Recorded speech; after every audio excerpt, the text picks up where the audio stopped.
जो सुनो रायपुर अभियान है उसके चलते रायपुर में सिक्योरिटी थ्रेट जो है मोबाइल को लेकर और तमाम साइबर क्राइम को लेकर उसे लेकर अब पुलिस लोगों को जागरूक कर रही है। और आइए चर्चा की शुरुआत हम करते हैं। हमारे साथ चर्चा के मेहमान रायपुर स्टूडियो में जुड़ चुके हैं। इस वक्त मेरे साथ में रायपुर में एसएसपी प्रशांत अग्रवाल साहब हैं, एएसपी क्राइम ब्रांच अभिषेक महेश्वरी और हमारे छत्तीसगढ़ संपादक संजय उपाध्याय जी हमारे साथ हैं। बहुत बहुत स्वागत आप सभी मेहमानों का स्वराज एक्सप्रेस में। तो संजय जी, रायपुर में पुलिस ने ये जो सुनो रायपुर अभियान चलाया हुआ है, आपके साथ वरिष्ठ पुलिस अधिकारी मौजूद हैं, ये क्या पहल है, इसका जो आइडिया है ये कहां से आया है और इसमें क्या कुछ होने वाला है, आपके माध्यम से हमारे दर्शकों को हम बताना चाहेंगे और वरिष्ठ पुलिस अधिकारी आपके समक्ष हैं जो बताएंगे इसकी डिटेल क्या है सुनो रायपुर की। देखिए, बिल्कुल अक्षय, जिस तरीके से ये अभियान चलाया जा रहा है, कहा जा सकता है कि अपने आप में ये बिल्कुल यूनिक एक ऐसा कार्यक्रम है। अभी तक हमने तमाम पुलिस के अभियान देखे हैं, अलग अलग तरीके के अभियान देखे हैं, लेकिन साइबर क्राइम से निपटने के लिए जो पूरा तरीका अपनाया जा रहा है, जो पूरी प्रक्रिया अपनाई जा रही है, वो अपने आप में यूनिक है। लोगों को जागरूक किया जा रहा है, समझाया जा रहा है, मोहल्ले मोहल्ले तक पुलिस पहुंच रही है, वॉलंटियर्स तैयार किए गए हैं। तो हमारे साथ जो कि वरिष्ठ पुलिस अधीक्षक हैं, एसएसपी साहब हैं प्रशांत अग्रवाल जी, वो जुड़े हुए हैं। तो एसएसपी साहब, अग्रवाल साहब, मैं आपसे ये सवाल करूंगा कि आखिर ये जो सुनो रायपुर अभियान है, ये कैसा अभियान है और साइबर क्राइम को रोकने में ये कितना सफल हो रहा है? लेकिन अभियान पहले क्या है, लोग जाने आपके माध्यम से। इंटरनेट और स्मार्टफोन का उपयोग जैसे जैसे बढ़ा है, डिजिटल पेमेंट्स और सोशल मीडिया में का उपयोग भी काफ़ी बढ़ा है। और पिछले 2 साल की बात करें तो कोविड का समय था, जिस समय online meetings, online classes, online खरीदी बिक्री, क्यूआर कोड का उपयोग, ये सब भी काफ़ी बढ़ा है। और इसकी वजह से कई ऐसे लोग जो लोग डिजिटली बहुत ज़्यादा एक्टिव नहीं रहते थे, वो भी सोशल मीडिया पे और ऐसे पेमेंट गेटवेज का उपयोग करने लगे हैं। तो इसके साथ ही साइबर क्रिमिनल्स को भी नए नए अवसर मिलने लगे साइबर फ्रॉड करने के। आपकी जरा सी लापरवाही, आपकी अवेयरनेस में जरा सी कमी बड़ी आसानी से साइबर क्रिमिनल को मौका दे देती है आपको नुकसान पहुंचाने का।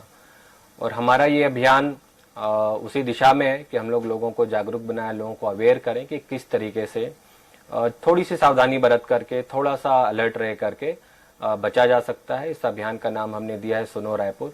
और इसके तहत हम लोगों की कोशिश है कि हम लोग रायपुर के, शहर के, ज़िले के हर एक लोगों तक पहुँचे, अलग अलग तबकों तक पहुँचे, अलग अलग एज ग्रुप्स तक पहुँचे, क्योंकि हर एक एज ग्रुप, हर एक टारगेट ग्रुप अलग अलग तरीके से साइबर क्रिमिनल का, साइबर क्राइम का शिकार होता है। इसके लिए हम लोगों ने सोसाइटीज़ में जाकर के भी छोटी छोटी साइबर चौपाल लगाई, कॉलेजेस में जाके कार्यक्रम किए, हाई स्कूल्स में जाके कार्यक्रम किए, पब्लिक प्लेसेस में, मॉल्स में, वहां पर भी जाकर के लोगों को जागरूक किया। बहुत सारे पैम्पलेट्स हमने लोगों को शेयर किए।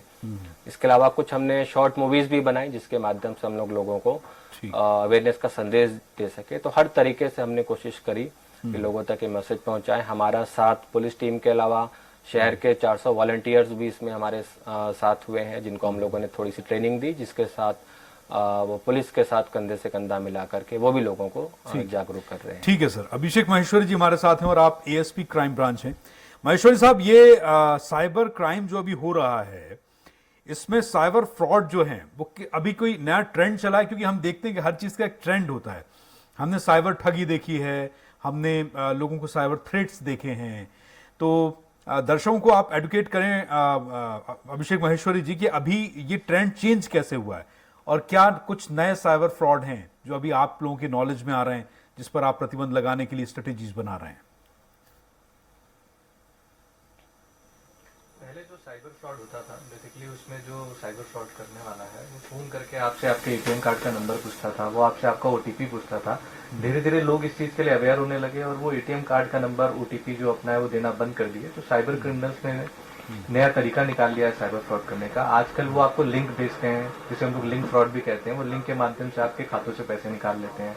वो ओएलएक्स से फ्रॉड करने लगे हैं। वो आजकल वीडियो कॉल करके फ्रॉड करने लगे हैं। इसके अलावा वो आर्मी मैन बन के भी फ्रॉड करने लगे हैं। तो साइबर क्रिमिनल्स ने जो है वो साइबर फ्रॉड करने का ट्रेंड बदल दिया है और नए नए तरीके से वो आजकल साइबर फ्रॉड कर रहे हैं। ठीक है। फ्रॉड करने वाले जो लोग होते हैं उनसे कैसे बचा जा सकता है महेश्वरी जी? ये जैसे आपने कहा कि अभी पहले जो ट्रेंड था, अभी लोग थोड़ा सा जागरूक हो गए हैं, लेकिन आमतौर पर हम किसी भी तरह के साइबर फ्रॉड का शिकार ना हो, इसके लिए कोई वन लिंक ऑप्शन है जनता को बताने के लिए? बेसिकली यदि आप लालच में नहीं पड़ेंगे तो आप साइबर फ्रॉड से बच सकते हैं। यदि कोई व्यक्ति कॉल करके आपसे आपकी कोई पर्सनल इन्फॉर्मेशन मांगता है या कोई ऐसी इन्फॉर्मेशन मांगता है जो आपको किसी अन्य व्यक्ति को नहीं देनी चाहिए, यदि आप वो शेयर नहीं करेंगे तो आप बिल्कुल निश्चित रूप से साइबर फ्रॉड से बच सकते हैं। कुछ स्पेसिफिक स्टेट भी होते हैं क्या सर, जिन राज्यों से ज्यादातर साइबर फ्रॉड की घटनाएं होती हैं, वो साइबर क्रिमिनल्स हैं जो कुछ विशेष राज्यों से ताल्लुक रखते हैं, ऐसा कुछ है क्या?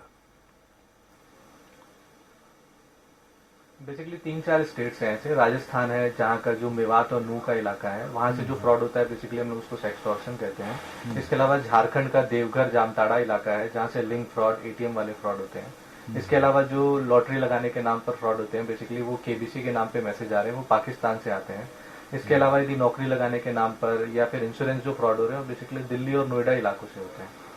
ठीक है। संजय हमारे साथ लगातार बने हुए हैं, संजय उपाध्याय जी। संजय, आपके पास भी सवाल है अभी एसएसपी साहब के लिए। हमारे दर्शक जानना चाहेंगे कुछ और वरिष्ठ पुलिस अधिकारी जो बैठे हैं, जो इस दिशा में काम कर रहे हैं, उनसे कुछ और उपाय ठगी से बचने के लिए, साइबर क्राइम से बचने के लिए। एक बात देखिए अक्षय, एक बात हमेशा सुनने में आती है कि जिस तरीके से कि मोबाइल हैक हो गया, अकाउंट हैक कर लिया गया या फिर सिस्टम हैक कर लिया गया, बहुत सारी चीजें ऐसी सामने आती हैं। फेसबुक प्रोफाइल होता है जिस पर लोग ज्यादातर एक्टिव होते हैं। तो ये जो है, एसएसपी साहब से मैं ये जानना चाहूंगा कि ये जो तरीके होते हैं कि मोबाइल हैक हो गया या फिर जो भी गैजेट है वो अगर हैक हो रहा है, तो क्या ये सच है कि ये हैक होता है और हैक होने के वक्त क्या ये खतरे बने रहते हैं कि उसके अकाउंट से पैसे निकल जाएं, और बचने के क्या उपाय हो सकते हैं एसएसपी साहब? जी बिल्कुल। अभी जो फ्रॉड होते हैं जिसमें हैक होने की बात आती है, वो हैक आपकी मदद लेकर के ही, विक्टिम की मदद लेकर के ही जो क्रिमिनल है वो हैक करता है। वो आपको कुछ लिंक भेजेगा और आपको किसी न किसी बहाने ल्योर करेगा या डराएगा। ल्योर करेगा मतलब आपको कुछ अच्छा ऑफर देगा, आपके लॉटरी लगने की बात करेगा, या आपने कोई ऑनलाइन शॉपिंग करी होगी उसकी जानकारी दे के आपको बताएगा कि आपने आज सुबह 20,000 की शॉपिंग करी है और आप हमारे लकी कस्टमर हैं, आप इसको रजिस्टर करेंगे तो आपको प्राइज़ मिलेगा। और चूंकि आपने शॉपिंग की होती है, आपको लगता है कि शायद ये ऑथेंटिक कॉल है, जबकि वो भी ऑथेंटिक कॉल नहीं होता। आपकी इन्फॉर्मेशन बड़ी इजीली डेटा वेंडर्स के माध्यम से क्रिमिनल्स तक पहुंच जाती है। तो वो कोई आपको लिंक भेजेगा, जिस लिंक पे आप क्लिक करने से कुछ फॉर्म आते हैं जिसमें वो आपकी इन्फॉर्मेशन मांगता है, और आप उसमें अगर इन्फॉर्मेशन भरते हैं तो उसमें ठगी होने का चांसेस रहता है। उसके अलावा कुछ केसेस होते हैं जिसमें जो फ्रॉडस्टर है वो आपको कुछ एप्लीकेशन इंस्टॉल करने बोलता है, तो आप वो ऐप इंस्टॉल करते हैं। तो वो app mostly remote access applications होते हैं, जैसे कि एनीडेस्क क्विक सपोर्ट या टीम व्यूअर, इस टाइप के एप्लीकेशंस होते हैं जिसको अगर आप इंस्टॉल करेंगे तो आपका फ़ोन हूबहू क्रिमिनल को दिखने लगता है। तो ऐसे विक्टिम जब आके रिपोर्ट करते हैं, वो ये बोलते हैं साहब हमने तो कोई ओटीपी नहीं दिया, तो अभी उसको ओटीपी मांगने की क्रिमिनल को आवश्यकता ही नहीं होती, आपका फ़ोन पूरा का पूरा वो देख रहा होता है। तो ऐसे कोई एप्लीकेशन इंस्टॉल नहीं करने चाहिए। बेसिकली सारे फ्रॉड्स में एक बेसिक है जिसको अगर फॉलो करे तो बचा जा सकता है कि यदि कोई अनजान नंबर कोई आपको ल्योर करे या आपको डराए कि आपका कार्ड ब्लॉक हो जाएगा, आपकी बिजली कट जाएगी, आपका बिल पेंडिंग है, सामने से यदि कोई कॉल आता है तो उस पर आप थोड़ा सा डाउट करें, आप सस्पिशन की नज़रों से देखें, आपको थोड़ा भी डाउट लगता है तो वेट करें, तुरंत रिस्पॉन्ड करने की आवश्यकता नहीं है। तुरंत रिस्पॉन्ड करेंगे तो हो सकता है आप उस ट्रैप में फंस जाएंगे। ठीक है। जी अभिषेक महेश्वरी जी, कुछ फेसबुक और प्रोफाइल है एसएसपी साहब, जो फेसबुक। जी जी संजय बोलिए, आप बोलिए।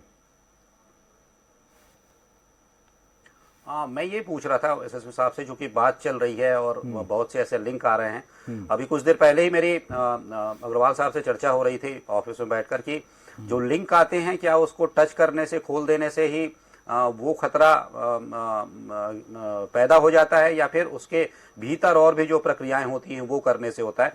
और दूसरी चीज की फेसबुक जो प्रोफाइल है वो कैसे सुरक्षित रखें? क्योंकि कई बार ये भी देखने को आता है, बहुत से ऐसे ऐप हैं जो कि सुविधा के लिए हैं, जो कि फ़ोन नंबर आप ट्रेस कर लेते हैं, बताते हैं किसका फ़ोन आ रहा है। क्या इस तरीके के ऐप भी खतरे हैं?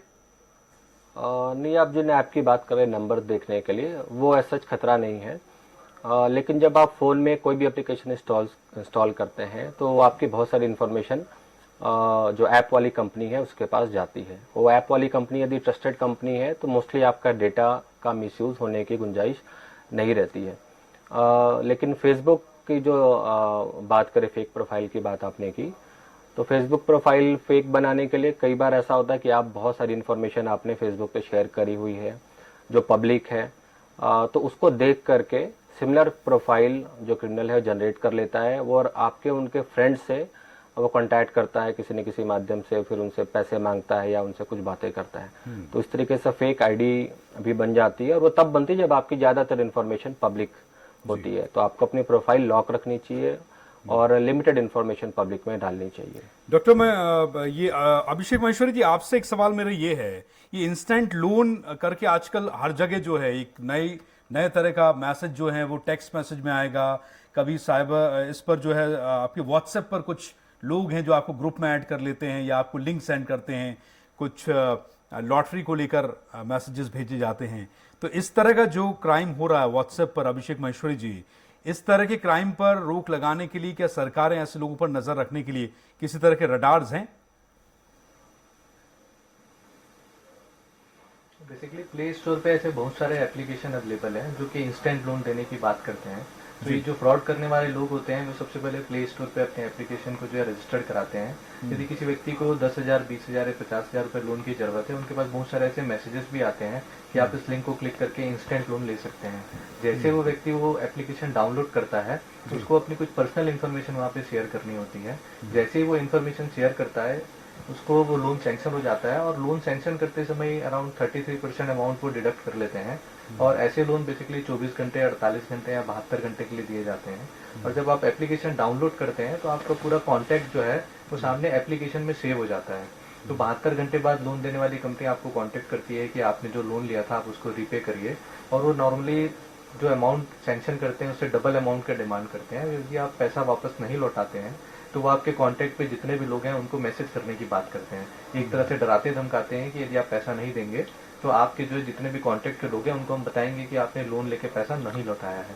तो हम लोग इसको इंस्टेंट लोन फ्रॉड बोलते हैं। तो ऐसे जितने भी एप्लीकेशन है, कभी इनके खिलाफ जब शिकायत आती है तो हम लोग इसको बैन करने के लिए मेल भी करते हैं, और इसकी जानकारी पोर्टल के माध्यम से जो मॉनिटरिंग करने वाली यूनिट है उस तक भेजते हैं। और इसमें व्हाट्सएप में आपने देखा होगा अक्सर आजकल एक ट्रेंड चला हुआ है, हमने भी कई बार खबरें पढ़ी हैं कि किसी प्रशासनिक अधिकारी से किसी उच्च स्तर के अधिकारी की व्हाट्सएप डीपी लगाकर कुछ ऑर्डर्स दिलवा लिए हैं या किसी तरह की ठगी की गई है। शायद आपने भी उद्योगपतियों को थ्रेड के लिए, बड़े उद्योगपति हैं, लाके किसी नेता, मंत्री या प्रशासनिक अधिकारी की डीपी लगाकर कुछ किसी तरह की डिमांड की गई है। इस तरह के कुछ अपराध आप लोगों के संज्ञान में आए हैं अभी तक? उनसे कैसे बचा जाए? पिछले 1 महीने में ऐसे 5-6 कंप्लेंट्स हम लोगों को साइबर सेल में मिले थे, जिसपे किसी रिनोन पर्सन या किसी पॉलिटिशियन या किसी बिजनेसमैन की प्रोफाइल पिक्चर व्हाट्सएप डीपी पर लगाकर उनके एम्प्लॉय को मैसेज करके पैसे की डिमांड की गई। इसमें जो फ्रॉड करने वाला व्यक्ति होता है वो व्हाट्सएप पर उस व्यक्ति की फोटो लगाता है और उसके नीचे के जितने भी एम्प्लॉय हो उनको मैसेज करता है कि मैं किसी मीटिंग में बैठा हुआ हूँ, मुझे कुछ पैसों की जरूरत है, तो आप अमेजन गिफ्ट कार्ड से या फिर पेटीएम के थ्रू जो है मुझे कुछ पैसे ट्रांसफर कर दीजिए। और सामने वाला व्यक्ति केवल प्रोफाइल पिक्चर को देख कर ही वो भरोसा कर लेता है कि जो पैसे की डिमांड कर रहे हैं वो उसके परिचित या उसके बॉस ही हैं, और वो पैसे ट्रांसफर कर देता है। ऐसा एक केस हम लोगों ने पंडरी थाने में भी रजिस्टर्ड किया था। लगभग 6 लाख रुपए उस एम्प्लॉय ने ट्रांसफर कर दिया था। और इस तरह का जो भी फ्रॉड हो रहा है वो बेसिकली साउथ इंडिया से हो रहा है, और अभी हाल ही में हम लोगों ने एक आरोपी को इसमें गिरफ्तार भी किया है। ठीक है, संजय जी के पास कुछ और सवाल हैं एसएसपी साहब के लिए? जी, मैं ये पूछना चाह रहा हूँ एसपी साहब से, क्योंकि देखिए आजकल एक जो बड़ी एक चीज देखने में आ रही है, और कई बार लोग तो अक्सर लोक लाज की वजह से नहीं बताते कि उनके साथ ऐसा हो गया है, जो न्यूड वीडियो कॉल जो फ्रॉड हो रहा है आजकल। और लोग क्या होता है कि सामाजिक प्रतिष्ठा ना धूमिल हो जाए, लोक लाज का भय होता है, इसलिए ऐसे विषयों को किसी से साझा नहीं करते हैं, इसकी शिकायत नहीं करते हैं। तो वही एसएसपी साहब से मैं जानना चाहूंगा कि अगर ये स्थिति किसी के साथ निर्मित हो रही हो तो वो क्या करे, मतलब उसे कौन से कदम पहले उठाने चाहिए ताकि वो बच सके, ब्लैकमेलिंग से बच सके? नहीं, मेरे ख्याल से इस पे संजय एक और जी, चीज मैं ऐड ऑन करना होगा पहले प्रशांत जी, बताना एक और चाहूंगा चीज कि किस सबसे पहले जो संजय शायद मिस कर रहे हैं। पहली चीज तो ये कि अगर ऐसा होता है तो इसके लिए कंपनी जिम्मेदार है, सर्विस प्रोवाइडर जिम्मेदार है, या ये हैकिंग होती कैसे है? क्योंकि हमने देखा है कि अगर हम एग्जाम्पल के तौर पर व्हाट्सएप का एग्जाम्पल लें तो इनक्योर्ड मैसेज होते हैं, सिक्योर मैसेजिंग होती है, कंपनी गारंटी भी लेती है, लेकिन ये लीक होता कैसे है? इस पर भी प्रकाश डालें सर। इसमें क्या जो जिस तरीके का फ्रॉड कॉमन है उसमें कंपनी की कोई सीधी जिम्मेदारी नहीं होती है, और इसमें मोस्टली विक्टिम की ही गलती निकलती है। वो कोई मैसेज भेज रहा है किसी और के नाम से डीपी लगा करके, तो उसमें आप व्हाट्सएप की जिम्मेदारी तय करना मुश्किल है कि नंबर भी अलग है, तो उसमें कहीं ना कहीं विक्टिम को ही देखना था कि वो उस बात पे भरोसा ना करे, खुद से क्रॉस चेक कर ले। तो उस पर लीकेज की एज सच डायरेक्ट कोई बात नहीं है। और इंटरनेट चूंकि ऐसा भी नहीं कि वो एक पर्टिकुलर कंट्री या स्टेट का मैटर है, पूरी दुनिया इससे जुड़ी हुई है, और कोई एप्लीकेशन अमेरिका से, चाइना से अपलोड करके आसानी से आपको भेज सकता है, तो उस पर बहुत ज़्यादा बंदिशें लगाना भी टेक्निकली फिजिबल नहीं होता। संजय जी ने जो सवाल वीडियो कॉल के बारे में पूछा था, उसके बारे में बताना चाहूँगा। न्यूड वीडियो कॉल करके एक जो फ्रॉड हो रहा है, उसमें बेसिकली आपको एक अननोन नंबर से वीडियो कॉल आएगा या फिर आपके फेसबुक मैसेंजर से वीडियो कॉल आएगा, और जैसे ही आप वीडियो कॉल उठाते हैं, सामने तरफ जो फ्रॉडस्टर होता है वो एक न्यूड वीडियो चला देता है, कोई अश्लील वीडियो चला देता है, और 10-15 सेकंड तो विक्टिम को कई बार समझ में नहीं आता है कि क्या हो रहा है, लेकिन उन 10-15 सेकंड में जो एक तरीके से उसको वीडियो चैट कह सकते हैं, उस वीडियो चैट का स्क्रीन रिकॉर्डिंग कर लेता है, और स्क्रीन रिकॉर्डिंग करके विक्टिम को ही भेजता है कि देखिए आप तो इनसे सेक्स चैट कर रहे थे, वीडियो चैट कर रहे थे, और उस 10-15 सेकंड के साथ 5-10 सेकंड क्लिप और वो फेक टाइप की ऐड कर देता है, और विक्टिम को फिर ये कहता है कि मैं इस क्लिप को वीडियो यूट्यूब में अपलोड कर दूंगा, आपके फेसबुक फ्रेंड्स को भेज दूंगा। जबकि इस पूरी प्रोसेस में विक्टिम ने कुछ किया नहीं होता, लेकिन फिर भी वो डरता है, क्योंकि वो लोगों को कहाँ तक समझाएगा कि उसने कोई सेक्स चैट नहीं की, और ये जो आया था वो अचानक से आया था। और इसमें भी लोग काफ़ी लोग इसके शिकार बनते हैं, और डर करके पैसा भी दे देते हैं। जैसे ही आप कुछ रकम ट्रांसफ़र करते हो क्रिमिनल के कहने पे, आपको वो ट्रैप में और फंसाता है। उसके बाद आपको यूट्यूब की तरफ से वीडियो कॉल एलिजिडली आता है कि हम यूट्यूब से बोल रहे हैं और आपका जो वीडियो अपलोड हुआ है इसको हटाना है, तो आपको इतने पैसे जमा करने पड़ेंगे। तो इस तरीके से आप ट्रैप में फंसते हो, और कई बार लोग बहुत पैनिक में भी आ जाते हैं। तो ऐसे इसका बेसिक बचने का तरीका तो ये कि आप कोई अननोन नंबर से वीडियो कॉल ना उठाएं। कोई अज्ञात व्यक्ति अनजान नंबर से आपको वीडियो कॉल क्यों करेगा, तो आपको सीधे वीडियो कॉल नहीं उठाना चाहिए।